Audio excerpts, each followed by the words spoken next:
ጌታ በኢየሱስ ክርስቶስ ስም በነህምያ መጽሐፍ ምዕራፍ 2 ቁጥር 19 የእግዚአብሔርን ቃል እንደዚህ ያነባለሁ። ነገር ግን ሐሮናዊው ሰንበላጥ፣ አሞናዊው ሹም ጦቢያና አረባዊው ጌሳም ይህን ሲሰሙ አፌዙብን፣ አንቋሸሹንም። እንዲሁም የምታደርጉት ይህ ምንድነው? በንጉሥ ላይ ልታምፁ ትፈልጋላችሁን? አሉን። እኔም የሰማይ አምላክ ያከናውንልናል፣ እኛም ባሪያዎቹ እንደገና ስራውን እንጀምራለን። እናንተ ግን በኢየሩሳሌም ድርሻ ወይም ይገባናል የምትሉት ወይም የታሪክ መታሰቢያ የላችሁም ስል መለስኩላቸው። ከፍ እናድርግ መጽሐፍ ቅዱሳችንን። መጽሐፍ ቅዱስ ካልያዛችሁ ቀኝ እጆቻችሁን ከፍ አድርጉና እኔ የምለውን ከኔ ጋር በሉ። እግዚአብሔር ሆይ አመሰግናለሁ፣ ቃልህን እወደዋለሁ፣ ካንተም እማራለሁ። የበዛ ሰላም፣ የማይወሰድ ደስታ፣ የድል ህይወት ዛሬም ነገም ለዘላለም አለኝ። አሜን። የተወደዳችሁ ቅዱሳን በኢትዮጵያ አዲስ ኪዳን ካህናት ቤተክርስቲያን አዲስ አበባ በዛሬ የእሁድ ማለዳ ፕሮግራማችን የእግዚአብሔርን ቃል ከኛ ጋር እየተካፈላችሁ ያላችሁ ዛሬ የምንካፈልበት የመልእክታችን ርዕስ አትቆምም አትስተጓጎልም የሚል ይሆናል። በዚህ ቤት ከእግዚአብሔር ዘንድ መልእክት እንዳለው ትንቢታዊ ቃል እንደመጣለት የሚያምን ሰው ካለ አንድ ጊዜ ድምፁን ከፍ ያርግና አልቆምም አልስተጓጎልም ብሎ ይበል። እንደ ኃያል ሰራዊት፣ እንደ ጀግና፣ እንደ ባለ ራእይ ከእግዚአብሔር ዘንድ ህልም እንደተሰጠው ትልቅ ነገር ሊሰራ እንደተነሳ ሰው ቀኝ እጃችሁን ከፍ አርጉና አልቆምም አልስተጓጎልም በሉ። የዛሬ መልእክቴ እዚህ ቤት ላላችሁ ሰዎች፣ ትልልቅ ህልም ላላችሁ፣ ትልልቅ ዓላማ ላላችሁ፣ አንድ ቦታ እደርሳለሁ፣ ይሄን ምድር ከመልቀቄ በፊት እግዚአብሔር ታላቅ ነገር በእኔ እንደሚያከናውን ነግሮኛል፣ ሰፈር ውስጥ አልቀርም፣ መንደር ውስጥ አልቀርም፣ ያለሁበት ሁኔታ ጠቦኛል፣ ደግሞ የነገረኝ ይሄን አይደለም ለምትሉ ሰዎች ከእግዚአብሔር ዘንድ መልእክት አለኝ። ከእግዚአብሔር ዘንድ መልእክት አለኝ እና ትንቢታዊ ቃል ነው የምነግራችሁ። ትንቢታዊ ቃል ደግሞ ሰው የሚሰማው አፒታይቱን ከፍቶ በደንብ አሜን እያለ ነው። ከእግዚአብሔር ዘንድ እንደዚህ አይነት ቃል ዛሬ ማለዳ ለእናንተ መጥቶላችኋል። አትቆሙም አትስተጓጎሉም። ፈተና ሊኖር ይችላል፣ አትቆሙም። ጠላት ሊኖር ይችላል፣ አትቆሙም። በሩ ሊዘጋ ይችላል፣ አትቆሙም። እንቅፋት ሊኖር ይችላል፣ አትቆሙም። በሩን የሚከፍት እንቅፋቱን የሚሰብር መለኮታዊ ሞገስ በጌታ በኢየሱስም በእናንተ ላይ ይሆናል። ባቡር ካሰበበት ሳይደርስ ከፉርጎ ሳይደርስ እንደማይቆም እያለፈ እንደሚሄድ ልክ እንደዛ በጌታ በኢየሱስ ክርስቶስም በከባድ ተግዳሮት ውስጥ በከባድ ውጣ ውረድ ውስጥ እያለፋችሁ ላላችሁ ሰዎች በእነዚህ ቀናቶች እንድባርካችሁ በዚህ መንፈስ በእናንተ ላይ እንድናገር የእግዚአብሔር ቃል ሞልቶኛል። በጌታ በኢየሱስም አትቆሙም አትስተጓጎሉም። አትቆሙም አትስተጓጎሉም። እግዚአብሔር ያየላችሁን ያንን ነገር ትይዙታላችሁ፣ ትደርሱበታላችሁ፣ አልፋችሁ ትሄዳላችሁ፣ ወደ ከፍታ ትወጣላችሁ። በኢየሱስም እግዚአብሔር ይባርካችኋል። ረገጥ አድርጉና አሜን በሉ። ኢየሱስ ክርስቶስ ጌታ ነው። አትቆሙም በጌታ በኢየሱስም። ህልም ይዛችሁ፣ ራእይ ይዛችሁ፣ ቅባት ይዛችሁ የሆነ ነገር ለመስራት አስባችሁ ሐሳብ ብቻ ሆናችሁ ምኞት ብቻ ሆናችሁ አትቀሩም። ምኞት ብቻ ሆናችሁ አትቆሙም። እግዚአብሔር አምላክ ከፊት ለፊታችሁ ሰባሪው እየሰበረ ሰባሪው እየሰበረ ሰባሪው እየሰበረ ሰባሪው እየሰበረ በጌታ በኢየሱስም ያስኬዳችኋል። በኢየሱስም ያስኬዳችኋል። ሰብሮ ሊጥላችሁ የሚፈልግ ክፉ ይስማ። አትቆሙም አትስተጓጎሉም። ኢየሱስ ጌታ ነው። ወደ ቃሉ ከመምጣቴ በፊት ለመግቢያ የሚሆን ነገር ልንገራችሁ።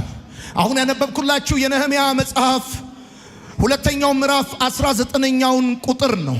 ወዳጆቼ እንደምታውቁት ነህምያ የኢየሩሳሌምን ቅጥር ለመስራት የተነሳ ድንቅ ሰው ነበረ እና ለነህምያ እግዚአብሔር አምላክ ፍቃዱን ሰጥቶታል። እንደዚሁም ደግሞ ንጉሱም ደግሞ ቀኙን ሰጥቶታል። በእግዚአብሔርና በንጉሱ ተቀባይነት አግኝቶ በድንቅ ሁኔታ የእስራኤልን ቅጥር የኢየሩሳሌምን ቅጥር ለመስራት የተነሳው ነህምያ ተቃዋሚዎች ለማቆም እሱን የሚፈልጉ ሰዎች ምዕራፍ 2 ላይ የዘሩት የተቃውሞ ዘር አካል መያዝ የጀመረው ምዕራፍ 4 ላይ ነው። ወዳጆቼ ሁልጊዜ ማወቅ ያለባችሁ ትልቅ ነገር ልሰሩ ስትነሱ ህልም ሲኖራችሁ ራእይ ሲኖራችሁ በእናንተ አልፎ እግዚአብሔር ለብዙ ሰዎች ማዳኑን ታላቅነቱን ሊያደርግ ሲያስብ በልዩ ልዩ መንገድ ያ በእናንተ ሊገለጥ ያለው እግዚአብሔር ማዳን እንዳይገለጥ ተግዳሮት ይበዛባችኋል። የሰይጣን ዋና ጉዳይ እናንተን ብር ማሳጣት እናንተን በልዩ ልዩ የህይወት መከራ ውስጥ ማሳለፍ አይደለም። በእናንተ የተጀመረው ዓላማ እንዳይፈጸም ወደ ግብ ወደ ፍጻሜው እንዳይመጣ እንቅፋት መፍጠር ነው እና ትልቅ ነገር ትልቅ ሐሳቦችን ይዛችሁ ስትነሱ እንቅፋት ሊሆኑ የሚችሉ ነገሮች ይነሳሉ። ወዳጆቼ ነህምያ የኢየሩሳሌም ቅጥር ለመስራት ሲነሳ በመጀመሪያ የተቃወሙትን 3 ሰዎች በዚህ በነህምያ መጽሐፍ ምዕራፍ 2 ቁጥር 19 ላይ ትመለከታላችሁ። ነህምያን የተቃወሙት የመጀመሪያው ሰንበላጥ ነው፣ ሁለተኛው ጦቢያ ነው፣ ሶስተኛው ጌሳም ነው። እነዚህ 3 ሰዎች ተራ ሰዎች አይደሉም። እነዚህ ሰዎች ቀላል ሰዎች አይደሉም። እነዚህ ሰዎች ኃይልና ከፍተኛ ተደማጭነት የነበራቸው ሰዎች ናቸው። የምትጽፉ ሰዎች የመጀመሪያውን ሰውዬ ለምሳሌ ልንገራችሁ። ሰንበላጥ በዚህ አሁን ባነበብኩላችሁ የነህምያ መጽሐፍ ላይ ሲናገር እንደዚህ ይላል። ነገር ግን ሰንበላጥ ጦቢያና ጌሳም ተሳለቁብን አፌዙብን ብሎ ይናገራል። ከዛ ነህምያ ሲናገር እግዚአብሔር አምላክ የሰማይ አምላክ እግዚአብሔር ያከናውንልናል፣ እኛም ባሪያዎቹ ተነስተን እንሰራለን፣ እናንተ ግን መታሰቢያ አይኖራችሁም ብሎ እንደመለሰላቸው ትመለከታላችሁ። ወዳጆቼ ነህምያን የተቃወሙት እነዚህ 3 ሰዎች ሰንበላጥ፣ ጌሳምና አሁን ያነበብኩላችሁ ጦቢያ ተራ ሰዎች ዝም ብሎ ኦርዲነሪ ግለሰብ የምትሏቸው ሰዎች አይደሉም። ለምሳሌ ሰንበላጥን በተመለከተ ብታነቡ 10 ጊዜ በመጽሐፍ ውስጥ ተጽፎ ታገኙታላችሁ። ሰንበላጥ ዋነኛ የነህምያ የፖለቲካ ተቃዋሚ ነው። እሱ ብቻ አይደለም ወዳጆቼ፣ የክብርና የተጽዕኖ ሰው ነው ሰንበላጥ ማለት የሰማሪያ ገዢ ነው። የምትጽፉ ሰዎች ተራ ሰው አይደለም፣ የሰማሪያ ገዢ ነው። ሰራዊቶች የሚያዝ ሰው ነው። ሰራዊቶች የሚከተሉት ሰው ነው። ከፍተኛ የፖለቲካ ተጽዕኖ ያለው ሰው ነው ሰንበላጥ ማለት። በነህምያ መጽሐፍ ምዕራፍ 4 ቁጥር 2 ላይ የእግዚአብሔር ቃል ሲናገር እንደዚህ ይላል። በተባባሪዎቹና በሰማሪያ ሰራዊት ፊት እነዚህ ደካማ አይሁድ ምን እያደረጉ ነው? ቅጥራቸውን መልሰው ሊሰሩ ነው? መስዋዕት ሊያቀርቡ ነው? እያለ ማን ነው? ሰንበላጥ ነው የሚናገረው። ሰንበላጥ በነህምያ መጽሐፍ ምዕራፍ 4 ቁጥር 2 ላይ ስታነቡ በሰማሪያ ሰራዊቶች ፊት ለፊት ብሎ ይናገራል። አንድ ሰው ሰራዊት ፊት ለፊቱ የሚኖረው አዛዥ ሲሆን ነው። ለምሳሌ እኔ የኢትዮጵያ መከላከያ ሰራዊት እኔ ባለሁበት ቦታ አይገኝም፣ አዛዣቸው አይደለም። ጀነራሉ ወይ ፊልድ ማርሻል አርቱ ባለበት ሰራዊት አለ እና ሰንበላጥ ማለት ተራ ሰው እንዳይመስል ነህምያን የተቃወመው በነህምያ ላይ ያፌዘው በነህምያ ላይ የተሳለቀው ሰው ተራ ሰው አይደለም። የሰማሪያ ገዢ ነው። በፖለቲካ ላይ ትልቅ ተጽዕኖ አለው። ወታደሮች ያሉት ሰው ነው። 4ኛው ምዕራፍ ላይ አስፈላጊ ከሆነ እንዋጋቸዋለን ብሎ ያለው ሰራዊት ስላለው ነው። በምኞት አይደለም። እጁ ላይ ቀስት አለ፣ ጦር አለ። የሚያዘው የሚያስወጣው የሚያስገባው ወታደር ያለው ሰው ነው ሰንበላጥ ማለት። ሰንበላጥ እንደዚህ አይነት ሰው ብቻ አይደለም ወዳጆቼ፣ የሊቀ ካህኑ አማች ነው ሰንበላጥ። ጻፉ፣ የሊቀ ካህኑ አማች ነው። አሁን አትቆሙም አትስተጓጎሉም ብዬ ስላችሁ በተራ ሰዎች አሉባልታ አይደለም። እዚህ ግቡ በማይባሉ የሆነ ቡና ጥግ ላይ የ30 ብር ሲኒ ይዘው ስለሚያወሩባችሁ ሰዎች አይደለም እማወራው። ሀገራዊ አጀንዳ ከያዛችሁ ሀገራዊ ኢምፓክት ያላቸው ተጽዕኖ ያላቸው የሚደመጡ ተጽዕኖ ያላቸው ኃይል ያላቸው እንኳን ቢነሱባችሁ አትቆሙም። እውነቴን ነው የምነግራችሁ። እየነገርኳችሁ ያለሁት እንደዚህ ነው። እውነቴን ነው የምነግራችሁ። እየሰማኝ ያለው ሰው ካለ በደንብ አድርጎ አሜን ይበለኝ። የሊቀ ካህኑ አማት እንደሆነ የምታውቁት በ13ኛው ምዕራፍ 38ኛው ቁጥር ላይ 28ኛው ቁጥር ላይ እንደዚህ ይላል። ከሊቀ ካህኑ ከኤልያሴብ ልጅ ከዮአዳ ልጆች አንዱ የሃሮናዊ የሰንበላጥ አማች ነበረ። የሰንበላጥ አሁን አየኸው፣ ሰንበላጥ የሚባለው ሰውዬ አንድም የሰማሪያ ገዢ ነው፣ ሁለትም ደግሞ የሊቀ ካህኑ አማች ነው። ሰውየው ፖለቲካሊም ስፒሪቹዋሊም ተጽዕኖ ያለው ክብር ያለው ኃይል ያለው ተደማጭነት ያለው ሰው ነው ሰንበላጥ ማለት እና በነህምያ ላይ ተነስተው ያፌዘው ተራ ሰው አይደለም። የተሳለቀበት ተራ ሰው አይደለም። ያስፈራራው ተራ ሰው አይደለም። ትልቅ ተጽዕኖ ያለው ሰው ነው። ሁለተኛውን ሰው ልንገራችሁ፣ ጻፉ። ጦቢያ ይባላል። ጦቢያ የሚባለው ሰውዬ በዕብራዊ ወይም በዕብራይስጥ ስሙ እግዚአብሔር ቸር ነው ማለት ነው። ጦቢያ ማለት እንደ ስሙ ያልሆነ ምቀኛ ነው። ይሄኛው ሰውዬ ደግሞ እግዚአብሔር ቸር ነው የሚባል ስም ያለው ነገር ግን የእግዚአብሔርን ዓላማ የሚቃወም ሰው ነው። የእግዚአብሔርን አጀንዳ የሚቃወም ሰው ነው እና እንደ ስማቸው ያልሆኑ በእናንተ ላይ ልዩ ልዩ አሉታዊ ነገር የሚናገሩ ሰዎች ሊኖሩ ይችላሉ። ወዳጆቼ ይሄ ጦቢያ የሚባለው ደግሞ በአይሁድ መኳንንት መካከል የጠበቀ ቤተሰባዊ ትስስርና ተጽዕኖ የነበረው ሰው ነበረ። በስድስተኛው ምዕራፍ በ17ኛውና በ18ኛው ቁጥር ላይ ስለ ጦቢያ ሲናገር እንደዚህ ይላል። በዚያን ጊዜ የይሁዳ መኳንንት ለጦቢያ ብዙ ደብዳቤ ይልኩ ነበረ። አንድም ነህምያን የተቃወመው ሰንበላጥ ነው። ሁለተኛው ደግሞ በይሁዳ መኳንንት መካከል የጠበቀ ቤተሰባዊ ትስስር የነበረው ጦቢያ የሚባለው ሰው ነው። ይሄ ሰውዬ በይሁዳ መኳንንት መካከል የጠበቀ ቤተሰባዊ ትስስርና ተጽዕኖ የነበረው ሰው ነው ጦቢያ ማለት። ወዳጆቼ ሶስተኛው ጌሳም። ይሄ ጌሳም የሚባለው ሰውዬ ጦቢያ 4 ጊዜ መጽሐፍ ውስጥ ተጽፏል። ሰንበላጥ 10 ጊዜ ተጽፏል። ጌሳም የሚባለው ሰውዬ ደግሞ 2 ጊዜ መጽሐፍ ውስጥ ተጽፏል። እና ጌሳም የሚባለው ሰውዬም ደግሞ ተራ ሰው እንዳይመስላችሁ ከግብፅ እስከ ፍልስጤም ትልቅ የፖለቲካ ተጽዕኖ የነበረው ሰው ነው። ጌሳም ማለት ቀላል ሰው አይደለም።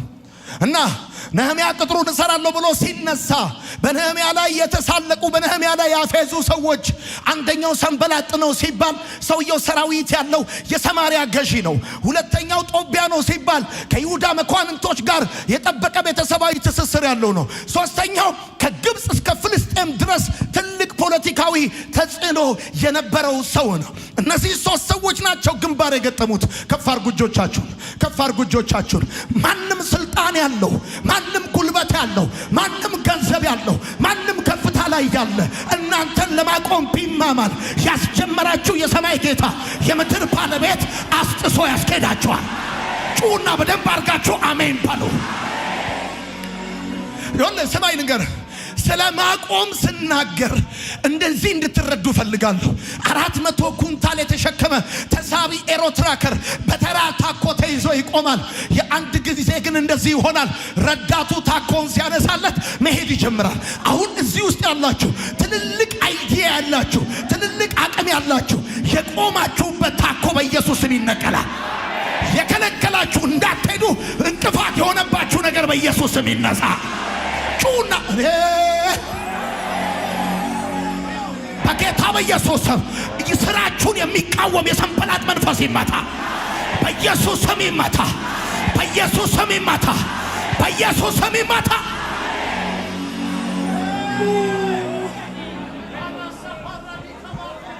ሰንበላጥ ማለት አሁን ነግሬያችኋለሁ። ጦቢያ ማለት ነግሬያችኋለሁ። አይደለም ኦርዲነሪ ሰው፣ እዚህ ግባ ማትሉት ሰው፣ ዘንድሮ ፖዚሽን ያላቸው ሰዎች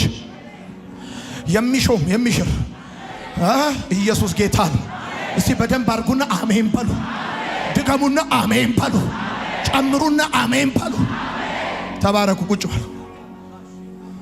ነህምያን የተቃወሙት ኃያላንና ከፍተኛ ተደማጭነት ያላቸው ግለሰቦች ናቸው። ተራ ሰዎች እንዳይመስሉ። የመጀመሪያው ተቃውሟቸው ምንድነው ታውቃል? የመጀመሪያው ዋንኛው ተቃውሟቸው ጻፉ። የመጀመሪያው የተቃውሞ መንገዳቸው ፌዝ ነው። ወዳጆቼ እና ነህምያ ሲናገር እንደዚህ ያለ ሰንበላጥና ጦቢያ አረባይም ጌሳም አፌዙብን፣ ተሳለቁብናል። እኛ ቅጥሩን እንሰራለን ብለን ስንነሳ ንጉሥ ቀኝ እጁን ሰጥቶን ነበር። ጸልየን የተነሳ ነው። ይሆናል፣ ይሳካል ተብሏል። ነቀፌታ ከእስራኤል ላይ ይወገዳል ብለን አምነን የተነሳ ነው። የራሳችንን ስራ ልንሰራ አይደለም፣ የእግዚአብሔርን ሕዝብ ስራ ልንሰራ ነው። እና ግን ሰንበላጥና ጦቢያ አረባይም ጌሳም ተሳለቁብን አለ። በኦፊስ ደረጃ በትልቅ ፖዚሽን ደረጃ ነው የተሳለቁባቸው።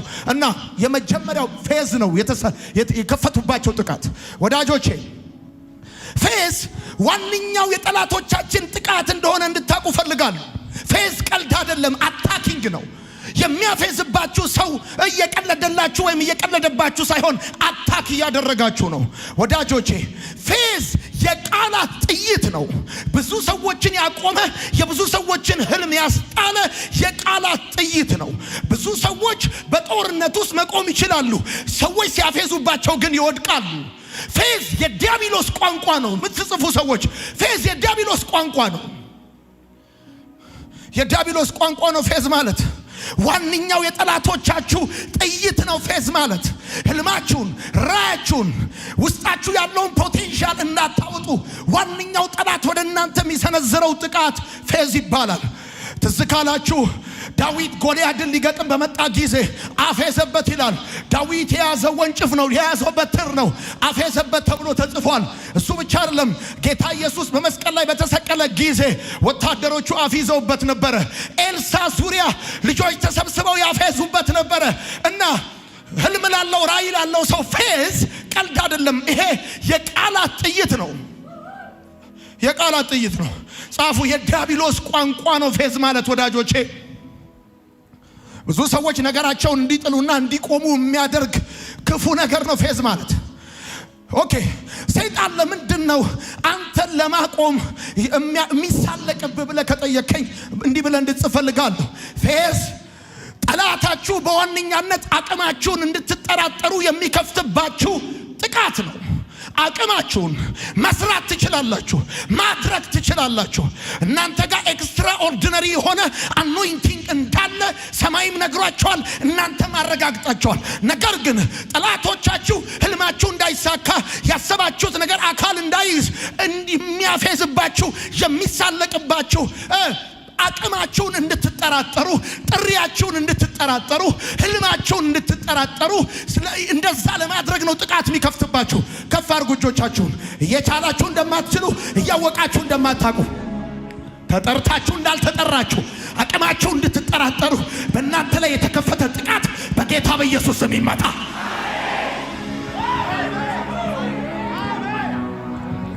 ወጋው ኖርማል መንፈስ የተመታ ይሁን። አንቺ መሪ መሆን ትችላለሽ። አንተ ከፊት መሆን ትችላለህ። ሚኒስተር መሆን ትችላለህ። እውነቴን ነው የምነግርህ። አንተ መስራት ትችላለህ፣ ማድረግ ትችላለህ።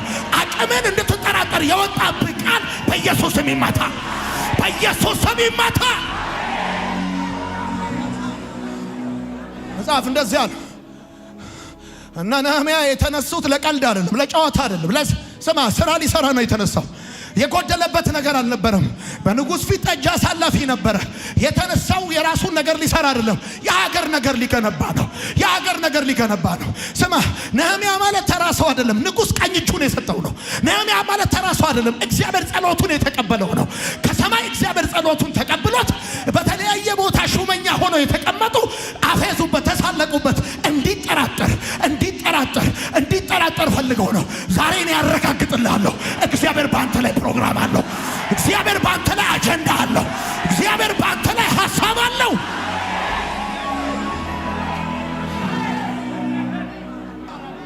አረጋግጥልሃለሁ፣ እንደተጠራ እንደተቀባ እግዚአብሔር እንደፈለገ በአንተ እንደሚሰራ እግዚአብሔር ትልቅ ነገር እንዳየ እግዚአብሔር ወደ ከፍታ እንደሚያወጣ አረጋግጥልሃለሁ። እንዳትጠራጠር። የጀመርከው ነገር ይጠናቀቃል። ያሰብከው ነገር አካል ይይዛል። አልፈህ ትሄዳለህ፣ ትሰማለህ። በምድሪቷ ልክ ትዘረጋለህ።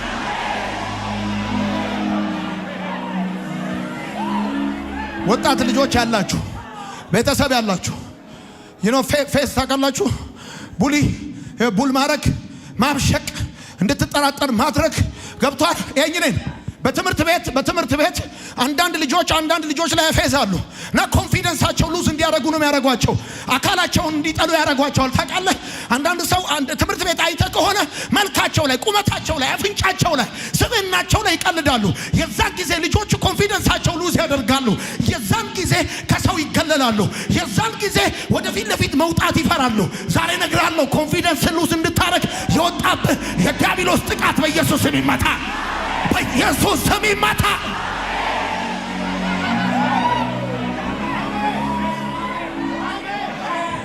ኢየሱስ ጌታ። አንደኛው እንደ ባለ ራእይና እንደ አገልጋይ መቃወም ያለብህ ነገር ቢኖር ፌዝ ነው። ፌዝ የዲያብሎስ ቋንቋ ነው። አጋንንታዊ ጥቃት ነው። ሰዎች ራሳቸው እንዲጠራጠሩ፣ እግዚአብሔር ያየላቸውን ነገር እንዲጠራጠሩ። እንደዚህ ያለ መጽሐፍ እመን እንጂ አትፍራ። እመን እንጂ አትፍራ። እመን እንጂ አትፍራ። የድሃ ልጅ ነህ ይዳስማታል። የተማርክበት ትምህርት ቤት የመንግስት ነው ይዳስማታል። እውነቴን ነው። ዛሬ ስራ የለህም እመን እንጂ አትጠራጠር። ዛሬ የሚደግፍ የለም እመን እንጂ አትጠራጠር። እውነቴን ነው የምነግርህ። ከዛሬ 5 እና 10 ዓመት በኋላ ያልተጠበቀና እንክታ ነገር በእግዚአብሔር ባንተ ህይወት ይሰራል። በኢየሱስም ይሰራል። ዛሬ እግዚአብሔር ያለኝ እንደዚህ ነው። ጥርጣሬን ነቅለዋለሁ ብሎኛል። ጥርጣሬን ከውስጣችሁ ይነቅለዋል።